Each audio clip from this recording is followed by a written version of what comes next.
I'm trying to record a video over here. Well, good morning everyone. Welcome to day one of our haul day.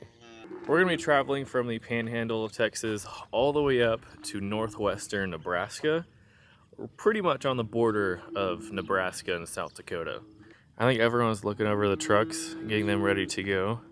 I'm gonna be pulling a header on this first trip, and then on the second trip I'm gonna be pulling a camper. I think Cody's putting on an exhaust clamp or something like that right now. Did y'all just end up getting a bolt or what? No, he got a hold of the clamp. Oh. I don't know how you're supposed to get it on there. There's not enough room. Oh my gosh, look at the flies and the gnats. Insane. I'm gonna have to drive my windows down the first 10 miles. Well, we looked everything over, everything checks out, and we had a little safety meeting, a little powwow, as Dad calls it, to keep distance. We don't want combines stacked up with each other. Like, we want at least 5 telephone poles away from each combine. So if you're any closer than that, if the first one has to stop and the second one doesn't get the memo, you have a wreck. So we kind of had a little safety brief this morning to keep our distance. These dang flies, oh my gosh. I'm rolling out my window. I guess our little safety meeting consisted of spacing out the combines as well as not running 80 miles an hour. We'd much rather get there a couple hours late than change a tire on the side of the road and have to unload the combine.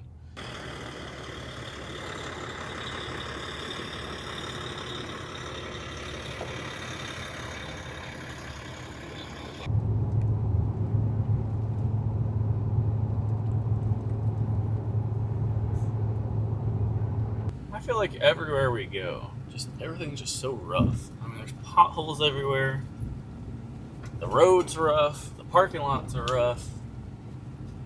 Man. Texoma is kind of a neat little town. It's called Texoma because the border of Texas and Oklahoma runs right through the center of town. Matter of fact, some people's houses might be split, like right down the middle of Texas and Oklahoma. You could quite literally be sitting in your living room in Texas and then walk to your kitchen in Oklahoma and grab something. It's actually pretty cool. But they just combine the name of the town with Texas and Oklahoma, hence why it's called Texoma. But we are officially in Oklahoma now. We're shooting to be landed in Alliance, Nebraska. That's gonna be a long ways though.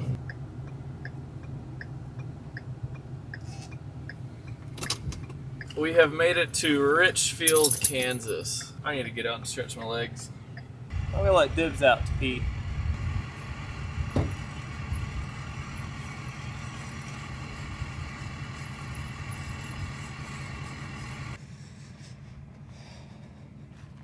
That's good.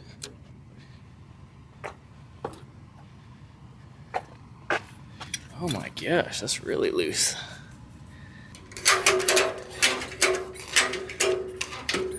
Alrighty, we're gonna hit the road again.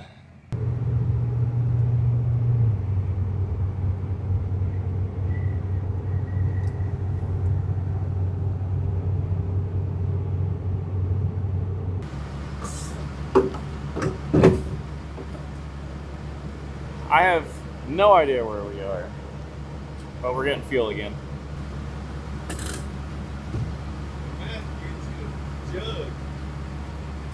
Oh, we're in Tribune, Kansas. It's a lovely establishment. Do y'all see that way over there? This farmer has a mother bin. Look how long that thing is. I didn't know they had them in the United States. We could have used that thing for a couple of days. Well, so far driving across Kansas, there is a bunch of corn, like a bunch of corn.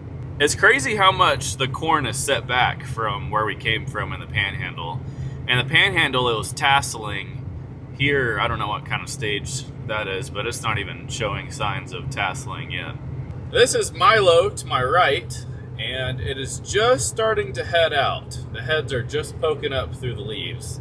There is going to be some really good Milo in the Panhandle of Texas, which it should be. It's been raining for like 2 weeks straight while we were trying to cut wheat.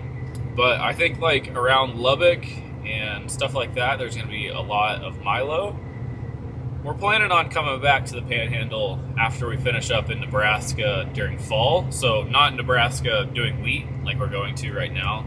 After Nebraska and wheat, we're going to go to North Dakota. Then we're going to come back to Nebraska, the southern central part of Nebraska, do corn and soybeans. Then we're going to come back to the Panhandle and do milo. And then depending on how long we're going to be there, if we're going to a different place in West Texas to cut more milo, then we're going to go back to Central Texas and cut even more milo. So I hope you'll like milo harvest. So far, Kansas update of just driving through here. Corn is looking good. Milo's actually looking pretty decent. So far, all the milo that we've seen, at least on the far west side of Kansas, it hasn't started heading. If anything, it's poking up about that much. So it's really hard to tell, what the milo will make. But anyways, we're going to keep on driving. We're in Sharon Springs, Kansas. Well, I forgot to record the sign, but we're in Colorado. Kind of looks the same as Kansas, not gonna lie. Do y'all remember the last move day that we had? My compressor didn't work on my pickup. Yep, it's not working anymore. Air conditioner's blowing straight 80-degree air in here.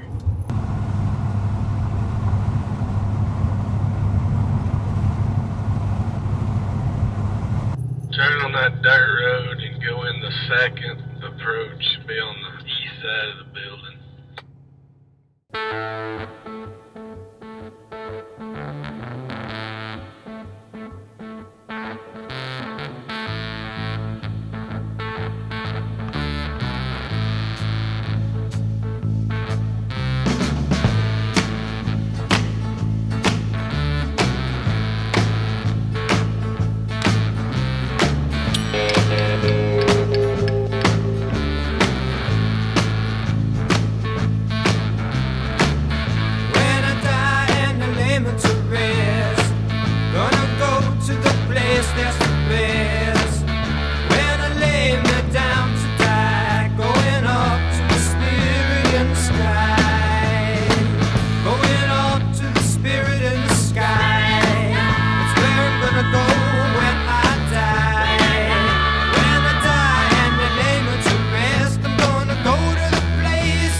Well, we stopped in Goodland, Kansas last night. That's where we are currently right now.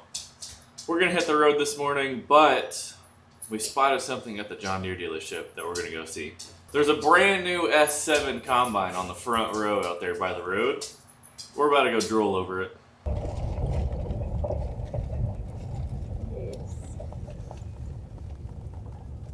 The thing is sweet. It is.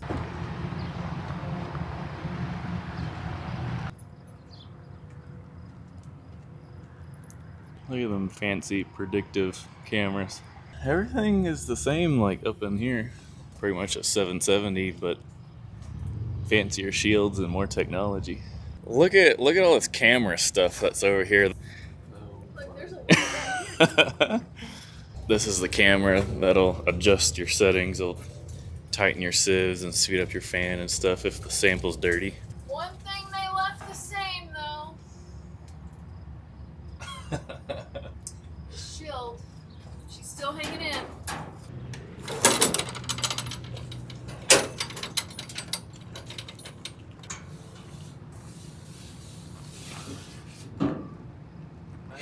I don't know how you're supposed to blow out your radiator. You got nothing to stand on over here.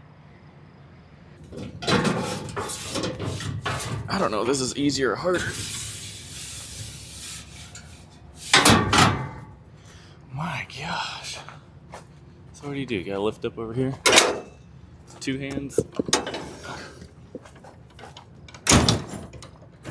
They got an extra doohickey right here. Oh, they changed these grain loss sensors too. Bolts in there now. Look. This piece bolts in there, so you just got to buy this floor instead of this whole discharge housing. This is another thing. First thing I do is unbolt film foam away. But yes, they did open this up.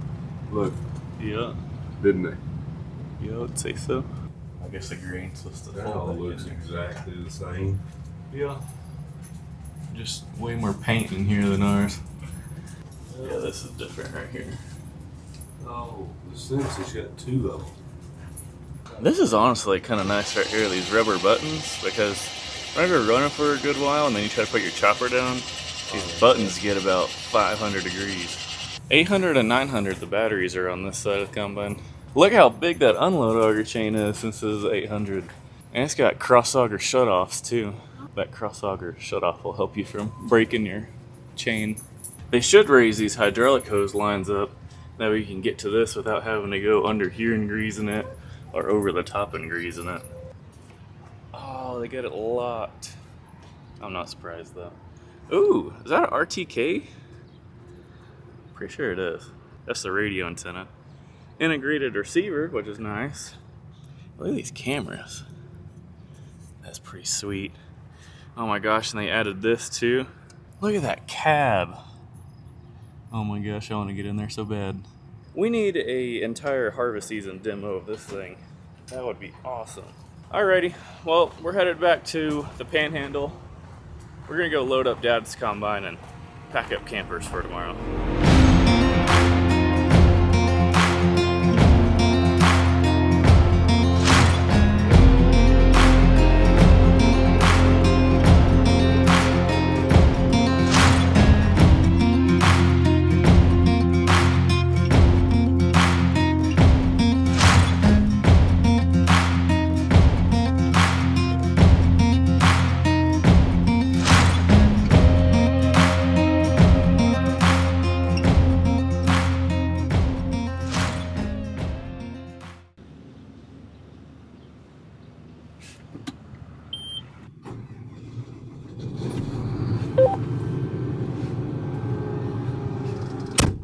We don't have that much to do today. Most of it was driving. Now we're going to load the combine on the trailer, hook the header behind it, and then we're going to go back to the campers and we're going to collapse those and get ready to leave in the morning. So, not really much going on today.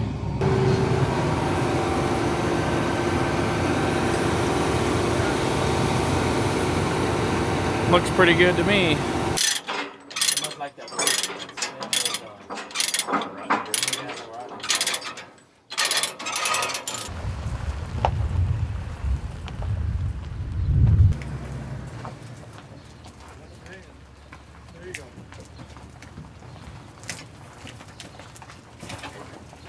Oh!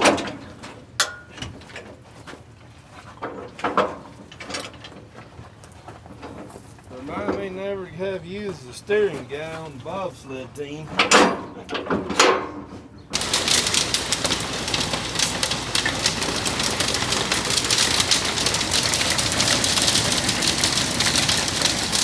Well, it's hailing right now. We just got back to the camper, and at least we moved the trucks in town in a big old parking lot because we were afraid that it was gonna rain. I'm currently packing up the camper. I gotta wash dishes, catch up on laundry from the past 2 move days. or I guess 2 days of the move day. And I gotta take everything that's on the shelves or counters and put them away. Otherwise it'll fall off during move day. Well, if we can survive the storm, I'll see y'all in the morning.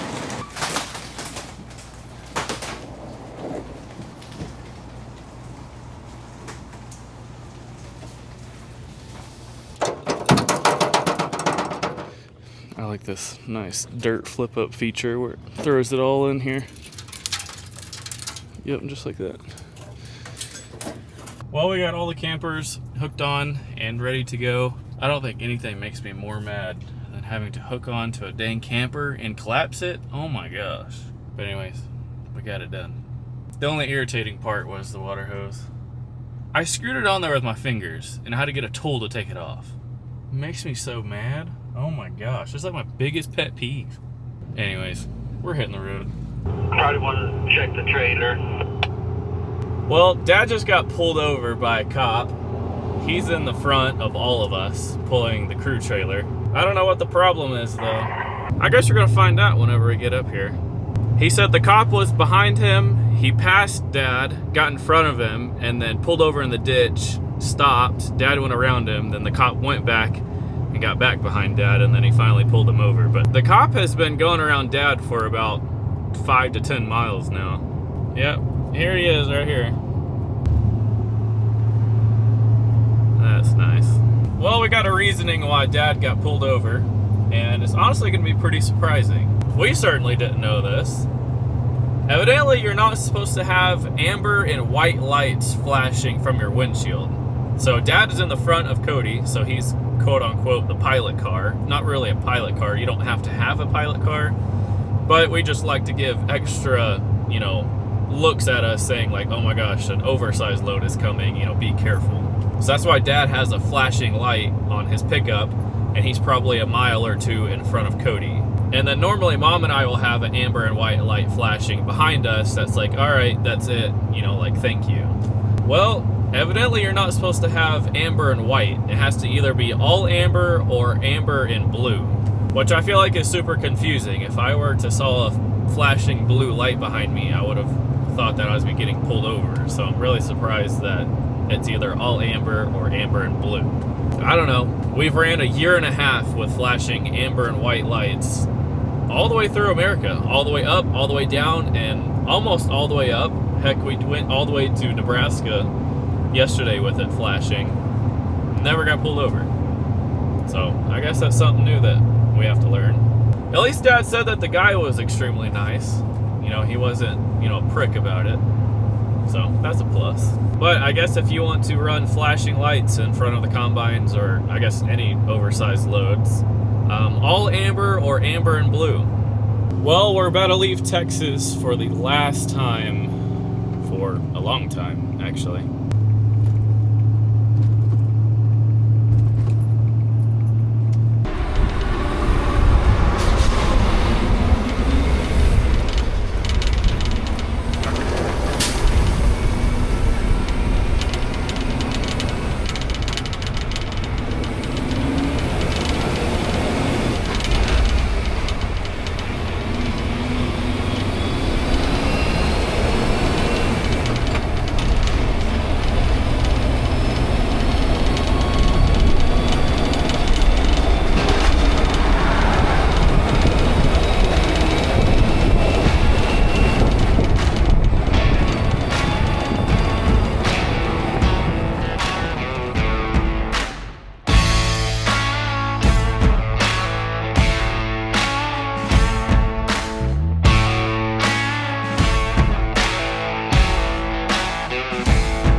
Well, good morning, everyone.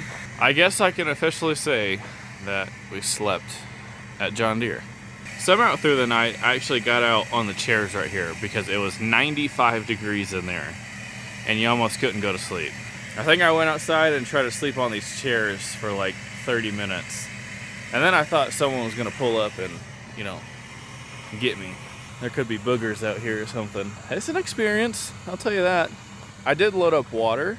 Actually, mom and dad both loaded up water, so everyone got to take a shower last night, so at least that's good. Cody's in the 13 with the number 1 loaded over there, and he just slept in the truck. Chris and Jesse, they went to the truck stop and idled the trucks and slept in their truck as well. So at least they got air conditioner. But we're gonna get an early start today. We're only about 2 hours away from, you know, where we need to be. Anyways, we're gonna hit the road again.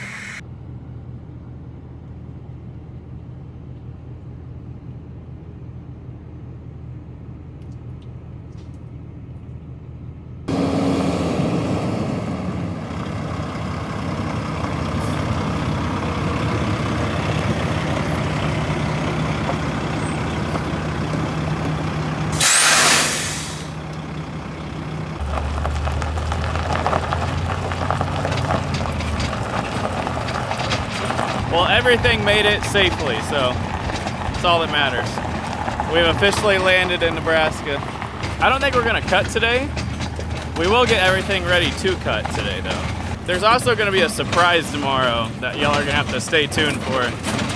I'm not gonna leak that just yet, but it should be here tomorrow.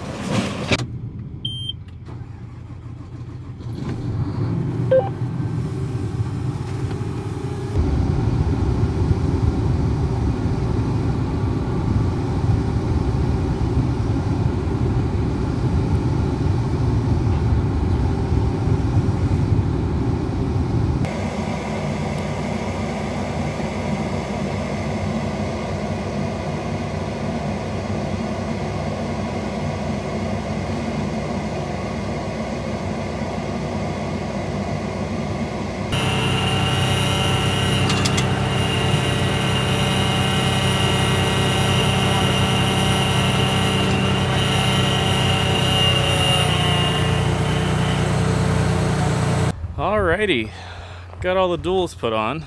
I really wish that we could put some LSWs on these combines. It'd be so much easier. Dad was saying we could have cut 25 acres by now and paid for the LSWs.